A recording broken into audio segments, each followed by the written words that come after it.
16. El hallazgo. A Ramón del Valle Inclán.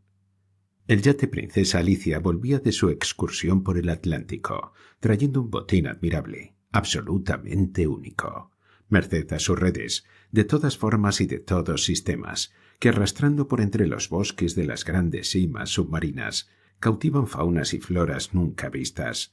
El príncipe Alberto de Mónaco tenía allí, a la mano, en su laboratorio, en frascos de variadas formas, seres preciosamente absurdos, ilógicos, increíbles, ultrafantásticos. Había peces cuyos ojos, intensamente abiertos, eran como fanales, que al propio tiempo que miraban, alumbraban el objeto visto. Había otros, fosforescentes, que cambiaban de color a voluntad e instantáneamente, atrayendo y enloqueciendo de esta suerte a la presa que codiciaban. Había algas de todos los matices, desde el amarillo hasta el violeta, de todas las formas y de todos los tamaños. Había, entre el légamo glutinoso, gérmenes que guardaban aún el secreto de la transformación de las especies, organismos híbridos, eslabones de la gran cadena de la evolución, cuyas primeras anillas surgieron de la profundidad oceánica, madre de toda vida. Había, en fin, ejemplares inclasificables, de una delicadeza, de una inconsistencia y de una hermosura tan grandes, que parecían hechos de la propia sustancia del ensueño. El príncipe y sus acompañantes, que eran habilísimos preparadores, manejaban, con dedos casi fluidos a fuerza de suavidad y pericia, los milagrosos hallazgos. En tales momentos, con infinidad de reminiscencias científicas, de nombres de géneros, especies, subgéneros, sabiamente ensamblados en griego y latín, venían a su imaginación visiones sugeridas por cuentos y leyendas, todo lo que los poetas han cantado del mar eterno, que en pleno siglo XX tiene, para desesperar a los investigadores, tantos arcanos como espumas. Recordaban especialmente aquel cuento de Wells, en que un hombre desciende, en cierta esfera hecha para resistir las más formidables presiones, a profundidad de muchos miles de metros y encuentra una humanidad, sí, una humanidad submarina, que ha evolucionado casi paralelamente con la terrestre. Esta humanidad extraña, de formas imprevistas, tiénele por un dios bajado de allá arriba, de mundos que apenas ella imagina, y le adora, con fervor tal que está a punto de impedirle para siempre su ascenso al buque explorador del que fue lanzado, y de matarlo de asfixia. Silenciosos permanecían frente a los frascos, evocando estas diversas imágenes, cuando el príncipe, que tenía en su diestra una Phalaciophilum clatrus, alga bella por excelencia, que distraídamente acariciaba, sintió de pronto entre sus dedos un cuerpo algo consistente, suave, rotundo y ligeramente frío. Era de forma casi oval, de 1 centímetro de diámetro, semejante a una perla, pero de belleza muy superior. Su color azulado ostentaba todos los matices, desde el tenue de la turquesa hasta el profundo del zafiro. Su oriente mostrábase prodigioso, de tal suerte prodigioso, que daba luz, una luz fosforescente, opalina, que en la oscuridad que empezaba a invadir el laboratorio se advertía perfectamente. Aquella luz parecía emanar del interior mismo del esferoide y se derramaba por toda su superficie, dándole la apariencia de un lucero minúsculo y tranquilo. Pero lo más sorprendente es que el objeto indescriptible, hermoso como no lo fue nunca el solitario mejor pulido, o la perla más perfecta, no parecía proceder de la concha de un molusco, no parecía ser simple concreción nacarina extraída por el azar de las valvas de alguna madreperla, no. A juzgar por el apéndice gris azulado de inverosímil tenuidad que conservaba adherido aún, y por otras particularidades que no escapaban a la mirada avizora del grupo de sabios, la perla no pertenecía a la fauna, sino a la flora marina. Era un vegetal, un fruto, de forma análoga a la de las bayas del cafeto. Así pues, allá en los inexplorados abismos del Atlántico y del Pacífico, había plantas que daban aquel fruto indecible, mirífico, más deseable que todos los joyeles de todas las reinas. El mar guardaba aún una joya inédita para las mujeres del porvenir, una joya que acaso, en los tiempos fabulosos, los tritones habían suspendido del cuello lácteo de las nereidas. Una joya que se disputarían en los venideros años amontonadas de oro, los Rothschild y los Rockefeller, para satisfacer el capricho de alguna parisiense insinuante o de alguna americana imperiosa.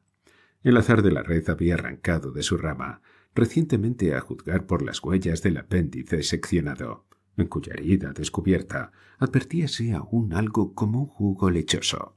Aquella cosa sin nombre, pero de prestigio tal que jamás contemplaron nada semejante los hijos de los hombres. De brillo tan extraño y misterioso que recordaba la estrella que las hadas y los príncipes llevan sobre la frente en las leyendas infantiles. Los sabios pasábansela de mano en mano, mudos y absortos. El príncipe guardóla después en una bolsa de seda que, colgada al cuello, lleva de entonces más por donde quiera. La fantástica joya, que se conserva intacta, solo sale de ahí para ser mostrada a huéspedes de honor. El Kaiser la ha tenido, religiosamente, entre sus manos. La ha tenido también el rey de Inglaterra, y ha pensado acaso que su nación, con ser señora de las olas, no ha podido ofrecerle aún tal maravilla, por la que diera el Cullinan, su gran diamante transvalense. Por la noche, cuando el príncipe está solo en su estudio, contempla la joya, que radia férica en la penumbra, y la besa. No la dará emperador alguno. El solo digno de poseerla sería quizás un poeta, Maeterlinck o D'Annunzio, uno más grande que ellos todavía. 17. El automóvil de la muerte, a Enrique Díez Canedo. Los campesinos estaban indignados, con esa indignación que atropella por todo, que no mide ya el alcance ni las consecuencias de los actos. Por la mañana, como a las 10, una enorme máquina, poderosísima, 130 HP, venía con velocidad loca por la gran carretera. Una banda de gansos, gordos y lucios, atravesaba a la sazón. El chofer hizo cuanto pudo por evitarla, pero los volátiles, gansos al fin, en lugar de escapar, agrupáronse en medio del camino. No había ya posibilidad de detener la máquina. Intentarlo era ir al panache, es decir, a la muerte.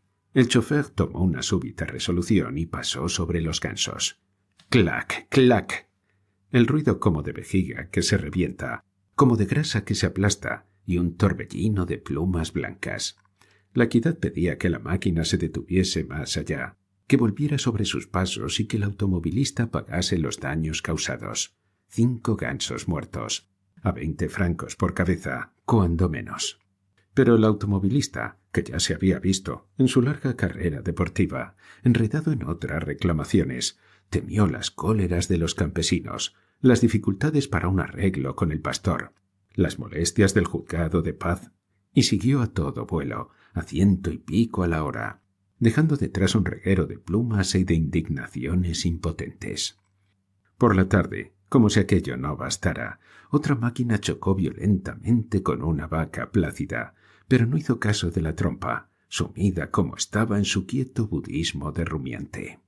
La bestia no murió, pero quedó maltrecha, patas arriba, en la cuneta. Como estaba embarazada, el propietario, un pobre diablo que no poseía más en el mundo, se entregó a la desesperación, seguro de que el terrible golpe tendría consecuencias fatales. Al anochecer, el estado de ánimo de aquellas míseras gentes era verdaderamente lastimoso. Las 2 máquinas agresoras, que los arruinaban con tan repentina y formidable injusticia, se habían desvanecido como sombras.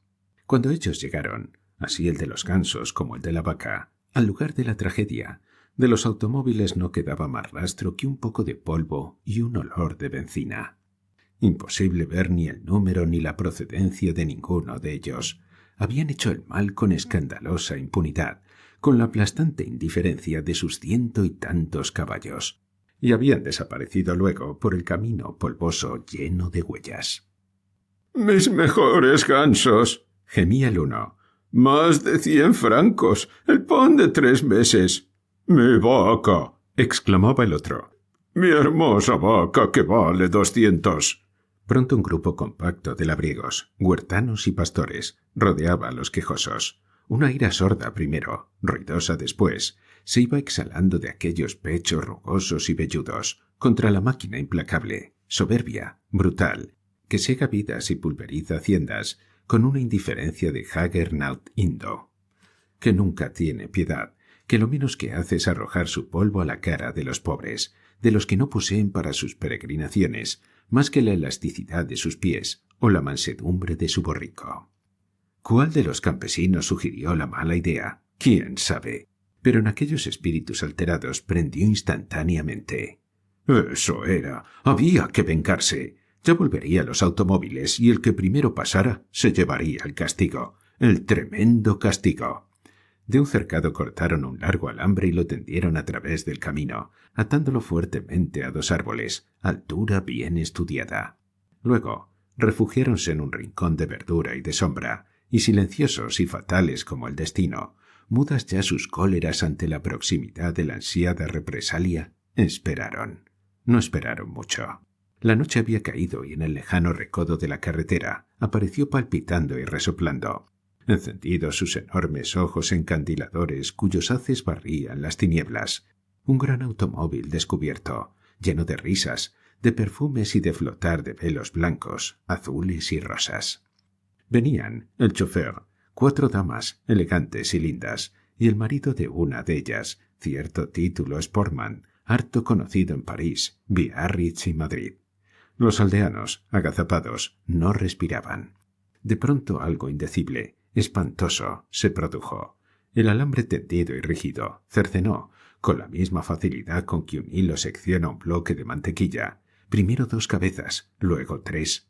El chofer, debido a su inclinación accidental sobre el gobierno, se salvó, y en medio del estruendo y la velocidad ni se dio cuenta de aquellos ruidos breves y extraños, como de desgarramiento, de aquel silencio que siguió a las risas.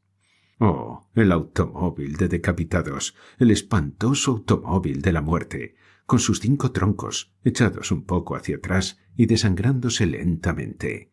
Oh, el horrible automóvil de guillotinados, que seguía en medio de la noche por la gran carretera. Dentro, 2 cabezas habían caído, las otras habían rodado al camino, con sus sombreros vistosos, con sus grandes velos flotantes. Oh, el infame automóvil de la morgue, la odiosa máquina encharcada de sangre, que seguía con su velocidad loca a través de la gran cinta blanca bordada de árboles. Y qué visión de pesadilla cuando el coche se detuvo en el garaje, lleno de gente, iluminado por grandes focos, y todos vieron por fin aquello indescriptible que había allí dentro, sobre la fina piel de los cojines. 18. La alegría de mayo. A vosotros, los que vivís en nuestros piadosos climas templados, los que nunca miráis caer las hojas, sino cuando hay ya otras nuevas, de un verde tierno, joyantes y satinadas. A vosotros los que desconocéis el horror de la llovizna perenne, del viento glacial que aúlla días y noches en los recodos de las calles. A vosotros no os es dado comprender en toda su magnitud el hechizo de la primavera que viene y ese, por fin, que se exhala del alma, de lo más hondo del alma, cuando el sol luce sin sombras y los retoños se multiplican y los árboles se ponen a reverdecer.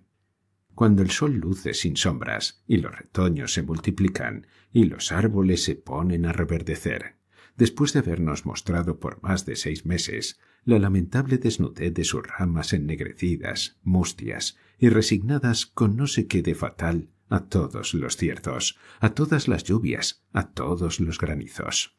Desde que empieza abril vivimos, como si dijéramos, en perpetuo acecho. No hay mañana en que, detrás de los cristales, no espiemos la vida de los árboles que bordan la calle. Con qué impaciencia buscamos entre la rugosidad de sus ramazones esa hinchazón bendita del brote, y, cuando aparece, con qué ternura la vemos crecer, abultar, redondearse como el pecho de una paloma o de una virgen, hasta que estalla, silenciosa y divinamente, coronándose de un suave verdor.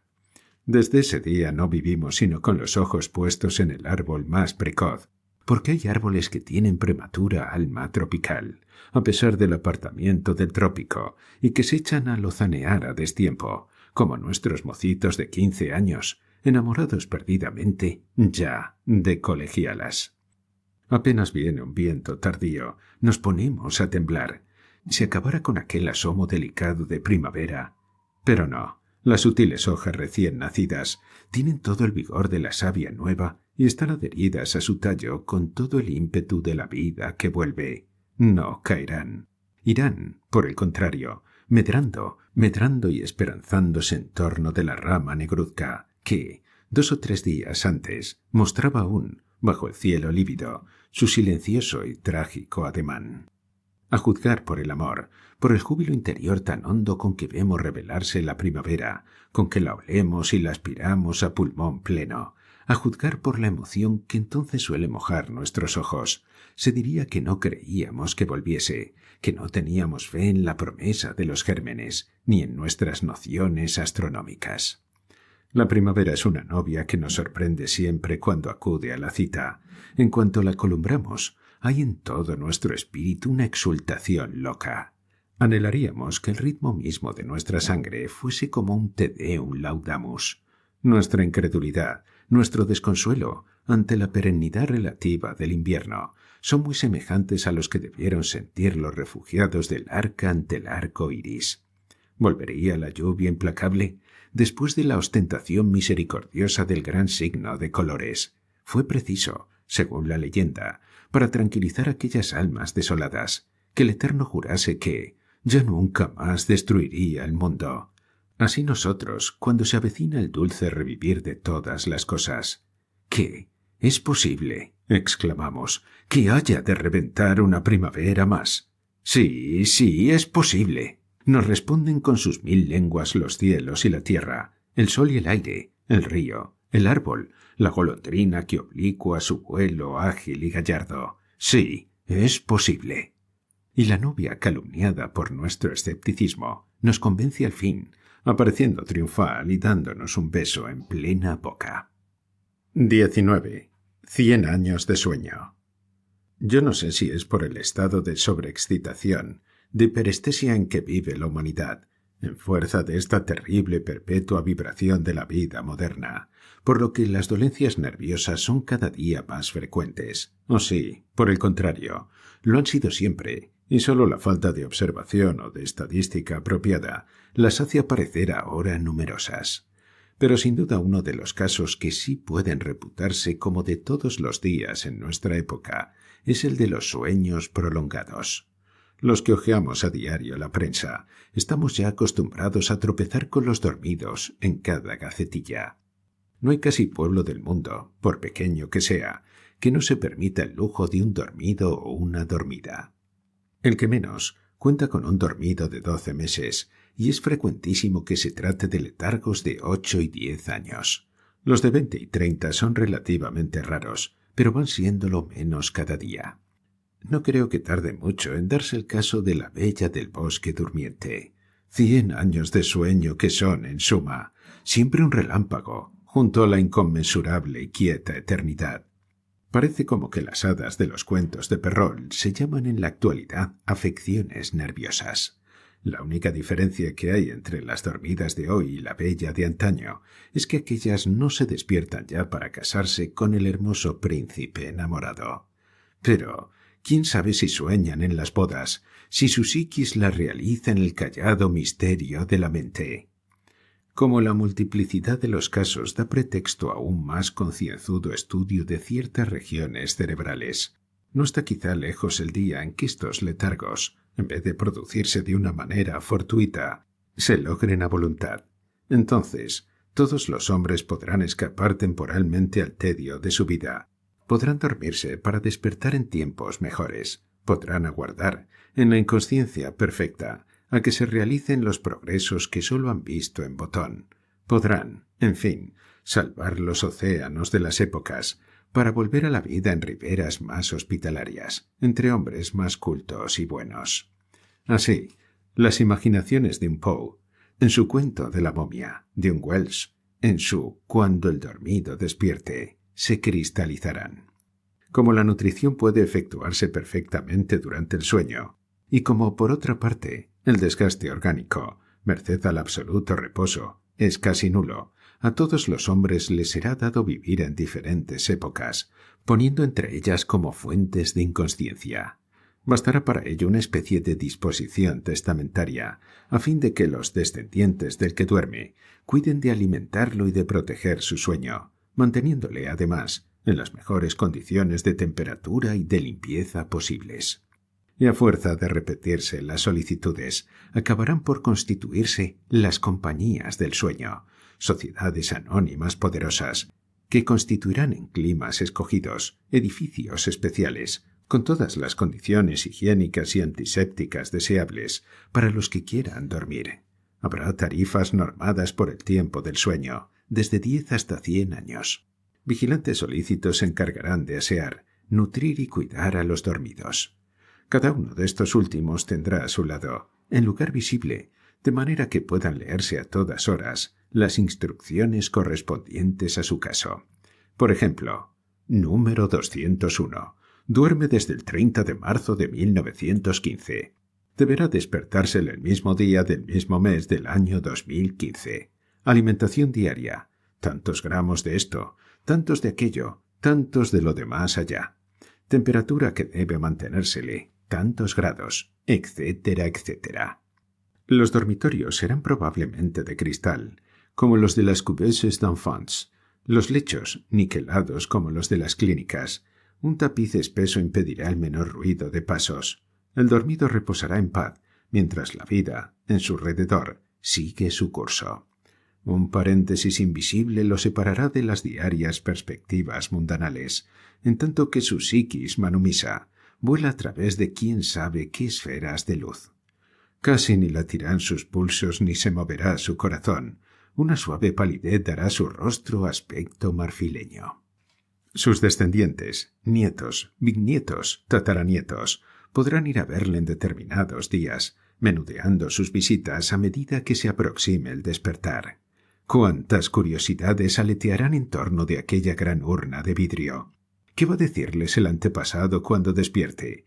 ¿Qué capítulos de historia vivida va a relatarles en las futuras veladas? Sentando en su rodilla el más pequeño de sus tataranietos, le dirá: «Hace 100 años los hombres vestían de esta manera, hablaban estos idiomas, hacían estas cosas. Yo vi, surcando el aire, los primeros aeroplanos y dirigibles. Yo asistí a las primeras asambleas esperantistas, cuando apenas nos atrevíamos a soñar en una lengua universal. En mis tiempos había aún reinos y principados, policía y códigos, cárceles y presidios.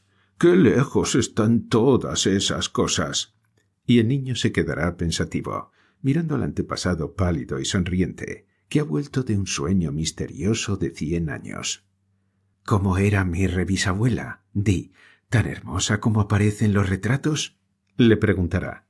«Ah, sí, muy hermosa, responderá el antepasado, pensando con extrañeza y melancolía que aquella mujer adorada que compartió su lecho es ya menos que el polvo leve de un ala de mariposa que arrebata el viento. «Murió hace 100 años», añadirá, «y yo, incapaz de soportar mi pena, preferí dormir. Ahora me percato de que solo he aplazado mi angustia. Un largo siglo la aplacé, en vano, pues que hoy viene del fondo oscuro de este siglo a atormentarme». Y cuando el hombre que ha dormido salga a la calle, ¡qué deslumbramiento! De su época quedarán apenas algunas catedrales, resonantes aún de las viejas plegarias testarudas de la humanidad, algunos palacios, museos. Todo lo demás habrá desaparecido.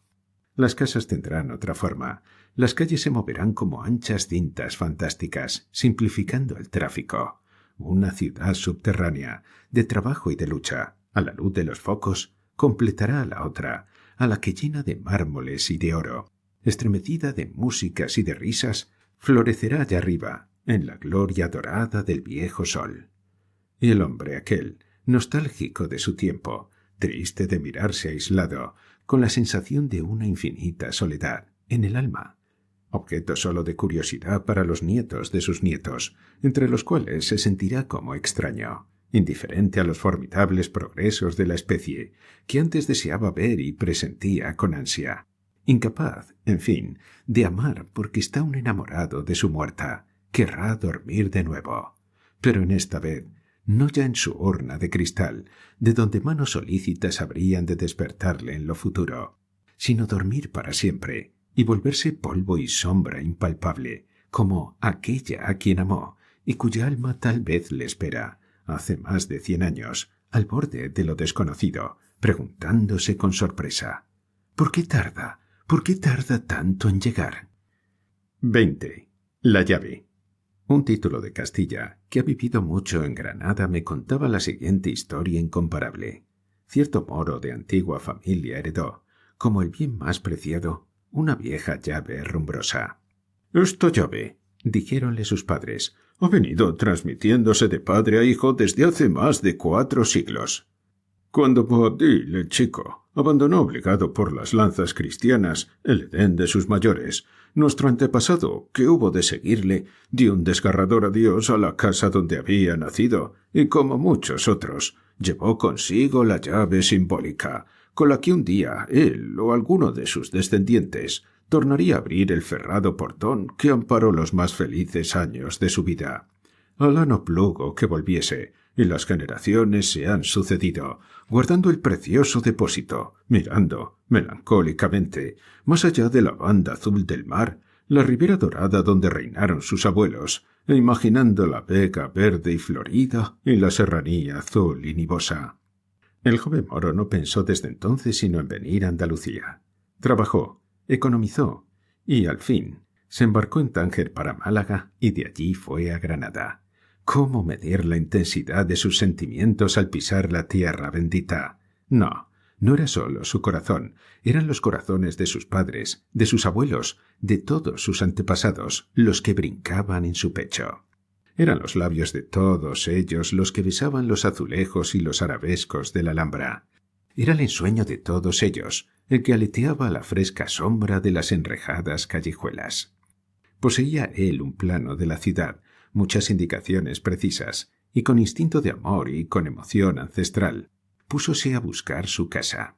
No le fue difícil hallarla. El barrio había variado poco. Allí estaba, en un recodo de la calleja misteriosa. Allí estaba lucida de cal, vieja de más de 4 siglos, pero erguida aún, con no sé qué de acogedor en su fisonomía enigmática, como esperando al dueño ausente que la dejó en una mañana de lágrimas. El mozo se llevó temblando la mano al pecho, sacó de su antigua bolsa de seda la llave y la aplicó con indecible emoción a la cerradura.